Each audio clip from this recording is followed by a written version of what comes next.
স্বাগত ডিবিসি সংবাদে আপনাদের সাথে আছি সোনিয়া আফরিন ঈশিতা। ভারতের আদানি গ্রুপের সঙ্গে বিদ্যুৎ চুক্তিতে অসমতা থাকায় পর্যালোচনার জন্য বিশেষজ্ঞ কমিটি গঠনের নির্দেশ হাইকোর্টের। চুক্তি পর্যালোচনা করে দেশবিরোধী হলে কেন বাতিল করা হবে না তা জানতে রুল দেয়া হয়েছে। সকালে বিচারপতি ফরাহ মাহবুব ও বিচারপতি দেবাশিস রায়চৌধুরীর হাইকোর্ট বেঞ্চ একটি রিটের ওপর প্রাথমিক শুনানি করে এই আদেশ দেয়। सब जगह अदानी अदानी अदानी अदानी अदानी। বছর দুয়েক আগে ভারতের আদানি গ্রুপের বিরুদ্ধে সংসদে বিষেধাগার করেছিলেন দেশটির বিরোধী দলীয় নেতা রাহুল গান্ধী। এ নিয়ে ব্যাপক আলোচনা ও সমালোচনা হয় ভারতের পার্লামেন্টেও। भैया किसी भी बिजनेस में घुस जाओ और एकदम सक्सेस हो जाए। বিজেপি সরকার আদানি গ্রুপকে একচেটিয়া বাণিজ্যিক সুবিধা দিচ্ছে এমন অভিযোগও বেশ পুরনো। আদানি গ্রুপের এই আধিপত্যের বাইরে নেই বাংলাদেশও। 2017 সালের 5 নভেম্বর আদানি পাওয়ারের সঙ্গে বিদ্যুৎ উন্নয়ন বোর্ড পিডিবি চুক্তি করে। এই চুক্তি নিয়ে শুরুতেই অভিযোগ ওঠে, সমালোচনা ছিল চুক্তির ধরন নিয়েও। ভারতের সরকারিভাবে বিদ্যুৎ আমদানি করা হয় প্রতি ইউনিট 5 টাকা 5 পয়সা করে। বেসরকারি খরচ পড়ে প্রতি ইউনিট 8 টাকা 50 পয়সা, আর বাংলাদেশ আদানি গ্রুপের কাছ থেকে প্রতি ইউনিট কেনে 14 টাকায়। একই বিদ্যুৎ নেপাল থেকে কিনতে খরচ পড়ে 8 টাকা। এসব বিষয়কে বিবেচনায় নিয়ে আদানির সঙ্গে কয়লা বিদ্যুৎ কেন্দ্রের চুক্তি পর্যালোচনা করবার জন্য হাইকোর্টে একটি রিট দায়ের করা হয়। মঙ্গলবার হাইকোর্ট বেঞ্চ রিটের উপর প্রাথমিক শুনানি করে কয়েকটি আদেশ দেয়। একটি তদন্ত কমিটি গঠনের পাশাপাশি জাতীয় স্বার্থে এই চুক্তিকে সমতা আনতে না পারলে কেন বাতিল করা হবে না সে বিষয়েও একটি রুল জারি করে আদালত। আমরা যারা দেশের স্বার্থে এই রিট পিটিশনটা দায়ের করেছি, অন্যায্য এবং অসম চুক্তিটা বাতিল চেয়ে, সুতরাং দেশের স্বার্থটা সবার আগে দেখতে হবে। এবং আদালত এও বলেছেন আমরা প্রতিবেশীর স্বার্থে সমতা এবং ন্যায্যতার ভিত্তিতে সুষম এবং ভালো সম্পর্ক চাই। দেশের স্বার্থবিরোধী চুক্তির সব নথি 1 মাসের মধ্যে হাইকোর্টে জমা দিতে নির্দেশ দেওয়া হয়েছে। অন্যায্য এই চুক্তিতে আদানির স্বার্থ রক্ষা হয়েছে বলে দাবি করেন রিটকারী আইনজীবী। যে শেয়ার বাজারের প্রাইস ম্যানিপুলেশনের ক্ষেত্রে আদানি গ্রুপের একটা ভূমিকা ইতিমধ্যেই মিডিয়ায় এসছে, এবং ইন্ডিয়ার অন্যান্য রাষ্ট্রীয় প্রতিষ্ঠানের কাছে আদানি গ্রুপ বিদ্যুৎ যখন সাপ্লাই করে, সেইখানে আপনার কয়লার মূল্য নির্ধারণে আদানি গ্রুপের বিরুদ্ধে বিশাল অভিযোগ আছে। যে কোনো চুক্তিতে আগে দেশের স্বার্থ আর প্রতিবেশীর সঙ্গেও ন্যায্যতার ভিত্তিতে সুসম্পর্ক রাখার পরামর্শ দেয় high court. Daud Khan, DBC news, Dhaka.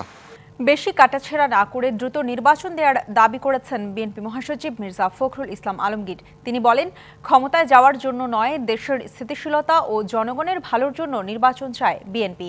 দুপুরে জাতীয় প্রেস ক্লাবে জাতীয় বিপ্লব ও সংহতি দিবস উপলক্ষে আলোচনা সভায় এই মন্তব্য করেন মির্জা ফখরুল। অন্তর্বর্তী সরকারের কারও রাজনৈতিক অভিজ্ঞতা নেই, তবে সবার আগে প্রাধান্য দেওয়া উচিত গণতান্ত্রিক পরিবেশ ফিরিয়ে আনতে। আর দ্রুত নির্বাচন না হলে সমস্যা আরও বাড়বে, আর এর সুযোগ নিচ্ছে স্বৈরাচার সরকারের দোসররা। মির্জা ফখরুল বলেন, বিএনপি চায় না শেখ হাসিনা ফেরত আসুক।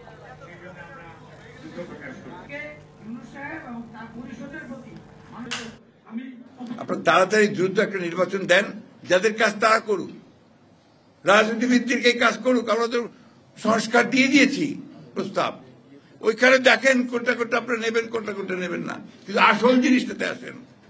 নির্বাচন কমিশনকে ঠিক করে আপনার একটা দ্রুত নির্বাচন ব্যবস্থা দেন।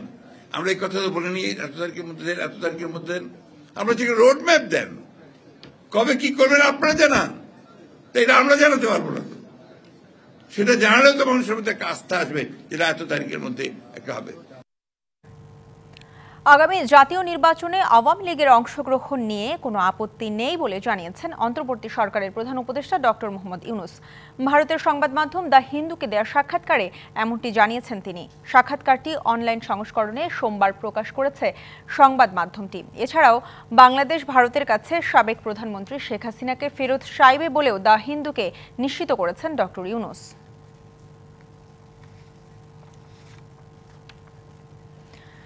বাংলাদেশের নিরপেক্ষ ও জনগণের মতামত প্রতিফলিত হবে নির্বাচনে, এমন প্রত্যাশা কমনওয়েলথের। আর নির্বাচন ব্যবস্থা সংস্কার কমিশনের প্রধান ডক্টর বদিউল আলম মজুমদার সংস্কার কাজে কমনওয়েলথের পূর্ণ সমর্থনের আশ্বাসে স্বস্তি প্রকাশ করেন। আগামী নির্বাচন ব্যবস্থা কেমন হতে পারে, সুষ্ঠু, অবাধ ও নিরপেক্ষ নির্বাচন করার প্রস্তুতি বা কেমন, বিস্তারিত জানতে মঙ্গলবার সকালে নির্বাচন ভবনে নির্বাচন ব্যবস্থা সংস্কারের সাথে কমনওয়েলথের 5 সদস্যের প্রতিনিধি দল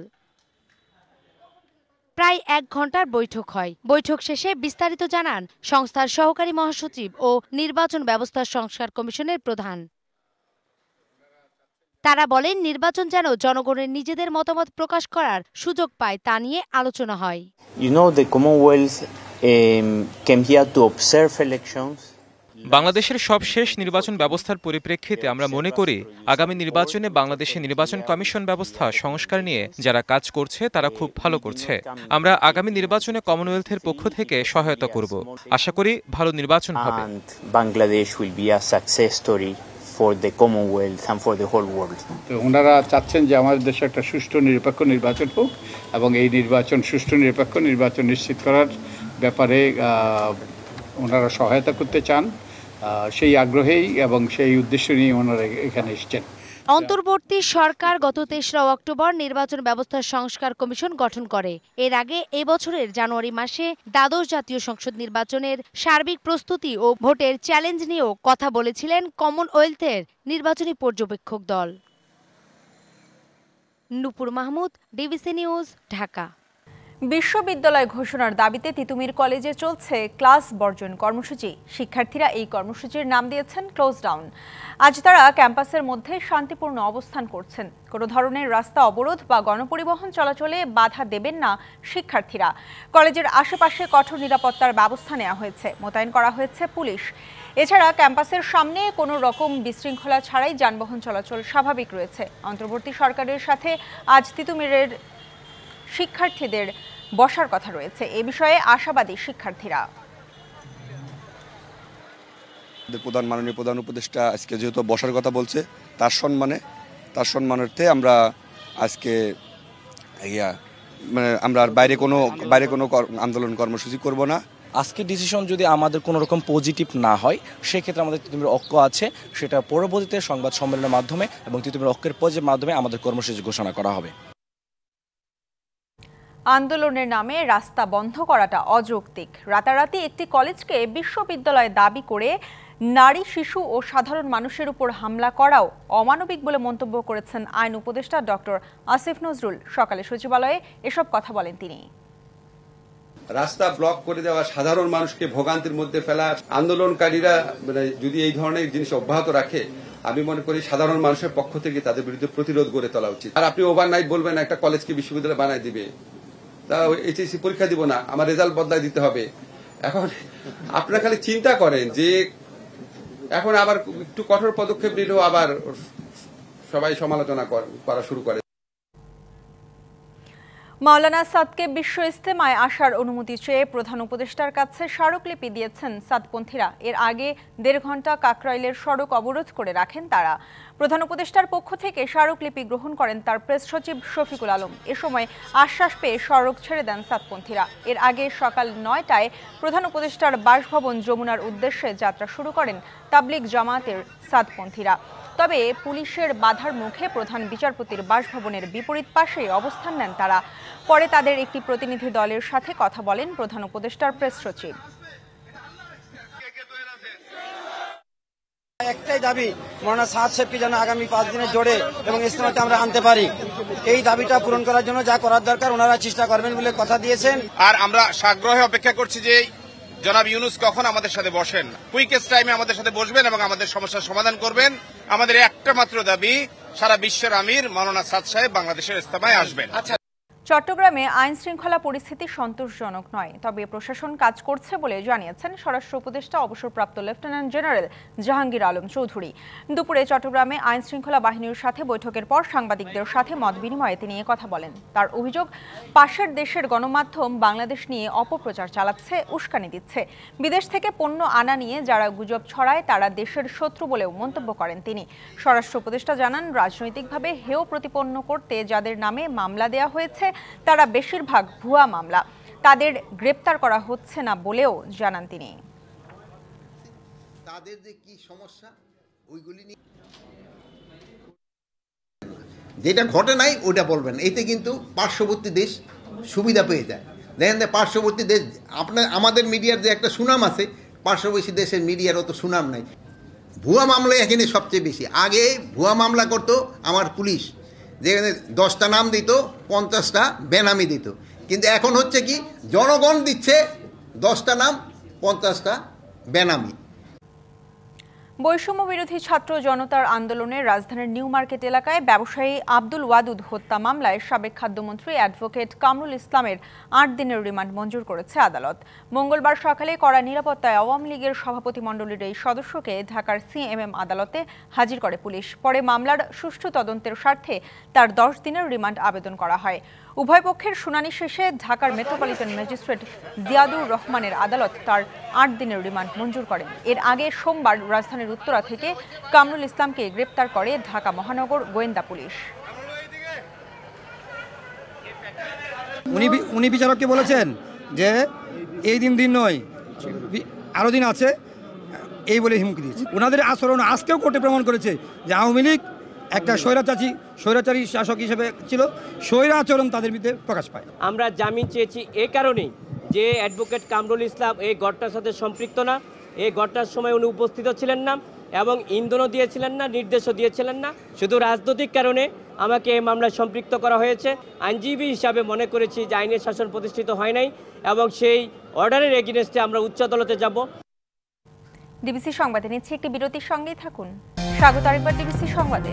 টাঙ্গাইলের কালীহাতিতে এসএসসি ফেল ব্যক্তি দিচ্ছেন চর্মরোগের ওষুধ, আর তা নিয়ে রীতিমতো ভিড় করছেন প্রান্তিক জনপদের মানুষ। উপজেলা স্বাস্থ্য কমপ্লেক্সের কাছে নিজের ফার্মেসিতে বসে দীর্ঘদিন ধরে এই ভুয়া চিকিৎসক কার্যক্রম চালিয়ে আসছেন। দোষ স্বীকার করলেও তার দাবি, রোগীদের চাপেই ব্যবস্থাপত্র দেন তিনি। ব্যবস্থা নেওয়ার আশ্বাস সিভিল সার্জনের। রোগীদের এই ভিড় দেখে বোঝার উপায় নেই এখানে যিনি ওষুধ দিচ্ছেন তিনি চিকিৎসকই নন, অথচ বছরের পর বছর ধরে অবৈধ এ কাজ চালিয়ে যাচ্ছেন তিনি। নিজের ফার্মেসিতে রোগীদের ওষুধ দেয়া ভবেশচন্দ্র কর একসময় নিজেই ছিলেন চর্মরোগের রোগী। নিজের রোগের চিকিৎসা নিতে ভর্তি হন মধুপুরের জলছত্র হাসপাতালে। পরে সেখানেই অফিস সহকারীর কাজ পান তিনি। যক্ষা ও কুষ্ঠ ক্লিনিকে, ওখানে আমি 38 বছর চাকরি করছি। ওখান থেকে রিটায়ার্ড হয়েছি 2006-এ। তার দাবি, চিকিৎসকদের ওষুধ দিতে দেখে দেখে হয়ে উঠেছেন এ রোগের বিশেষজ্ঞ। চাকরিরত অবস্থাতেই শুরু করা এই কার্যক্রম থেমে নেই অবসরের পরও। ওই কাজ করতে করতে আমার চর্মরোগের উপরে একটা অভিজ্ঞতা আসে। 6 মাসের মতো একটা ক্লিনিকে ম্যানেজারি করছি, তারপরে যে এখানে ফার্মেসি দিয়ে বসছি। প্রতিদিন কয়েকশো রোগী দেখেন ভবেশ। ওষুধের মূল্যের সাথে ভিজিট নেন 100 থেকে 300 টাকা পর্যন্ত। ভালো হয়েছিল, আবার নতুন করে উঠছে। ওষুধ খাওয়াইতে আছি, তার মধ্যে আবার উঠছে। আমার ছেলের চুলকানি হয়েছিল, পরে 2-3 জায়গা থেকে ওষুধ খাওয়াইছি, ভালো হয়নি। পরে এখান থেকে আসার পরে এখন আলহামদুলিল্লাহ কমছে, আবার আসছি নিয়ে আসছে। আপনি কি জানেন যে উনি ডক্টর না? জানি, ডাক্তারি আগে করে থেকে। চিকিৎসক ছাড়া প্রেসক্রিপশন দেওয়া অবৈধ জানিয়ে অভিযোগ পেলে ব্যবস্থা নেওয়ার কথা জানান সিভিল সার্জন। প্রেসক্রিপশন করার অধিকার নাই, এরকম যোগ্যতা নাই, তাহলে সে কিভাবে সে প্রেসক্রিপশন করে? এরকম যদি কোনো অভিযোগ আসে অবশ্যই সেটাকে তদন্ত করার আমাদের দায়িত্ব এবং তদন্ত করার ব্যবস্থা আমরা নিতে পারবো। দোষ স্বীকার করে চিকিৎসা কার্যক্রম না চালানোর কথা বললেও তা বন্ধ করেননি তিনি। আমি নিজেই বুঝি যে এটা করা উচিত না। ঠিক আছে, আর বলবো না, আমি আর বলবো না। তবু যদি আসলে এটা ঠিক, এটা কাজটা তো ডাক্তারের। Sohel Talukdar, DBC news, Tangail. DBC সংবাদে নিচ্ছে আরেকটি বিরতির সঙ্গেই থাকুন। স্বাগত আরেকবার ডিবিসি সংবাদে। কিছু ব্যাংকের অবস্থা ভালো হচ্ছে, কিছু ব্যাংক খুঁড়িয়ে খুঁড়িয়ে চলছে, কিন্তু কোনো ব্যাংক বন্ধ হবে না, স্পষ্ট জানালেন অর্থ উপদেষ্টা ডক্টর সালেউদ্দিন আহমেদ। সকালে সচিবালয়ে নিজ দপ্তরে সাংবাদিকদের এসব কথা বলেন তিনি। বলেন, আর্থিক খাতে প্রণীত সংস্কারের রূপরেখা বাস্তবায়ন হলে চুরি, মানি লন্ডারিং ও আর্থিক দুর্নীতি করতে ভয় পাবে দুর্নীতিবাজরা।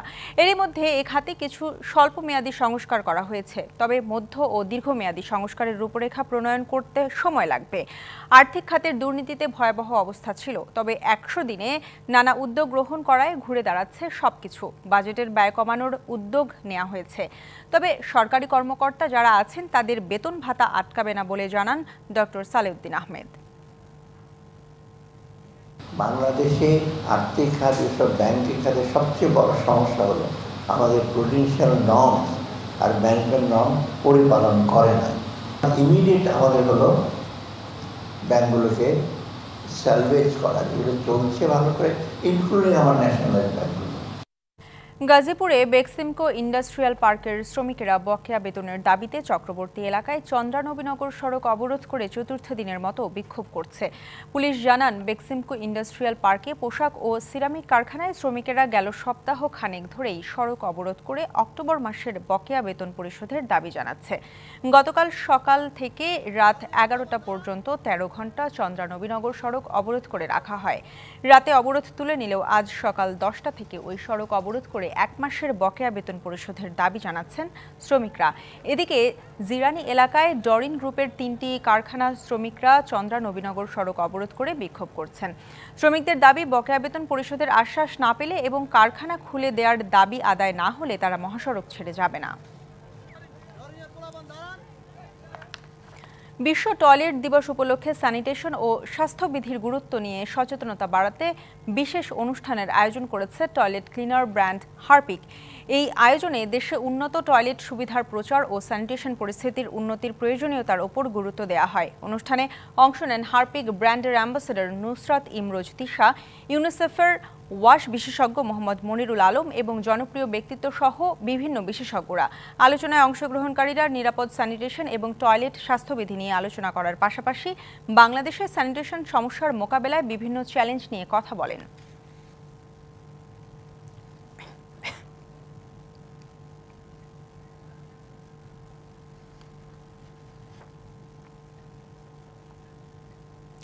ডিবিসি নিউজের ব্যবস্থাপনা পরিচালক শহীদুল আহসানের শাশুড়ি আয়েশা বেগমের দাফন সম্পন্ন হয়েছে। মঙ্গলবার সকালে রাজধানীর উত্তর বাড্ডার নিজ বাড়িতে মারা যান তিনি।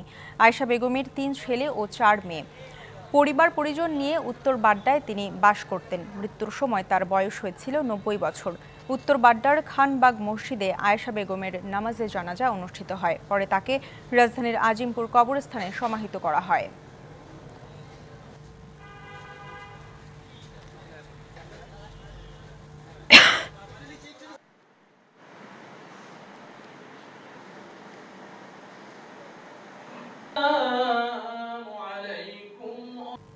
যথাযোগ্য মর্যাদায় দাফন করা হলো স্বাধীন বাংলা ফুটবল দলের অধিনায়ক জাকারিয়া পিন্টুকে।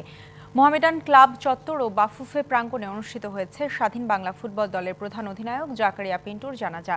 সেখান থেকে তার মরদেহ নেওয়া হয় জাতীয় প্রেস ক্লাবে। চিরচেনা মোহামেডান ক্লাব চত্বরে তাকে শেষবারের মতো সম্মান জানাতে হাজির হন মেজর হাফিজ, মোসাদ্দেক হোসেন ফালু, বাংলাদেশ ফুটবল দলের সাবেক অধিনায়ক আমিনুল হক, ক্রিকেট সংগঠক মাহবুব আনাম সহ জাকারিয়া পিন্টুর সতীর্থ, বিভিন্ন ফেডারেশনের কর্তা ও ক্রীড়ানুরাগীরা। মোহামেডান ক্লাব থেকে পিন্টুর মরদেহ নেওয়া হয় বাফুফে প্রাঙ্গণে। সেখানে অনুষ্ঠিত হয় দ্বিতীয় জানাজা। এরপর জাকারিয়া পিন্টুর মরদেহ নেওয়া হয় জাতীয় প্রেস ক্লাবে। সেখানে তৃতীয় জানাজায় উপস্থিত ছিলেন বিএনপি মহাসচিব মির্জা ফখরুল ইসলাম আলমগীর ও প্রবীণ ক্রীড়া সাংবাদিক কামরুজ্জামান। সোমবার 81 বছর বয়সে শেষ নিঃশ্বাস ত্যাগ করেন তিনি। উনি ইন্তেকাল করেছে ঠিকই, কিন্তু ওনার যে শিক্ষা, ওনার যে চেতনা, ওনার যে মূল্যবোধ, যেগুলো আমরা শিখেছি, ধারণ করেছি, এখন আমাদের দায়িত্ব থাকবে যে উনি যেন আমাদের কর্মের মাধ্যমে অমর হয়ে থাকে। জনগণ তাকে দীর্ঘদিন মনে রাখবে। বিশেষ করে মুক্তিযুদ্ধকালে স্বাধীন বাংলা ফুটবল দলের হয়ে তিনি খেলাধুলায় অংশগ্রহণ করেছেন। পিন্টু ভাই এই ক্লাবে শুধু খেলেনি, এই ক্লাবের বিভিন্ন সময়ে ক্লাবের উন্নয়নের জন্য নেতৃত্ব দিয়েছেন। সকল সময় পিন্টু ভাই আমার সাথে ছিলেন। এই ক্লাবের উন্নয়নে তার ধারণা ছিল। আইপিএলের চূড়ান্ত নিলামে নাম রয়েছে সাকিব আল হাসানের। তবে শেষ পর্যন্ত দল পাবেন কি? সাম্প্রতিক সময়ে ফ্র্যাঞ্চাইজিগুলোর চাহিদা আর সাকিবের সাম্প্রতিক পারফরমেন্স বলছে এবারের আইপিএলে তার দল পাওয়ার সম্ভাবনা একেবারেই কম। চলতি মাসের শেষ সপ্তাহে হবে আইপিএলের 2 দিন ব্যাপী নিলাম। সেখানে সাকিব আল হাসান সহ রয়েছেন 12 টাইগার ক্রিকেটার। তাদের মধ্যে আইপিএল খেলার অভিজ্ঞতায় সবচেয়ে এগিয়ে সাকিব। তবে এবারের আইপিএলে দল পাওয়ার রেসে অনেকটাই পিছিয়ে দেশসেরা এই অলরাউন্ডার। বর্তমানে আইপিএলে জয় জয়কার হার্ড হিটার ব্যাটারদের। ভারতীয় লোকাল ক্রিকেটাররাই ফোটাচ্ছেন রানের ফোয়ারা। সবশেষ আসরেই রান উঠেছে ওভার প্রতি 9-এর বেশি। তাই নিলামে ফ্র্যাঞ্চাইজি মালিকদের পছন্দের শীর্ষে থাকেন ওভার বাউন্ডারি হাঁকানো এক্সপার্টরা। সাকিব আল হাসানের স্ট্রাইক রেটটাই এবারে তার দল পাওয়ার রেসে সবচেয়ে বড় বাধা। তার উপর সাকিব থাকছেন বিদেশি কোটায়। তার স্ট্রাইক রেটে ব্যাট করার মতো ক্রিকেটার লোকালদের মধ্যেই ভুরি ভুরি। সেক্ষেত্রে ফরেন কোটায় পছন্দের তালিকায় সাকিব থাকবেন নিচের দিকেই। সাম্প্রতিক সময়ে সাকিবের পারফরমেন্স গ্রাফটাও খুব একটা আকর্ষণীয় হবে না ফ্র্যাঞ্চাইজিগুলোর সামনে। আন্তর্জাতিক টি-20 থেকে এরই মধ্যে অবসরে গেছেন সাকিব, বয়সটাও 37। টাইগার জার্সি গায়ে সাকিবের সবশেষ 24 ইনিংসে 50 আছে মোটে একটা, তাও টি-20 বিশ্বকাপে। সে আসরে বল হাতে 7 ম্যাচে 3 উইকেট পেয়েছিলেন সাকিব।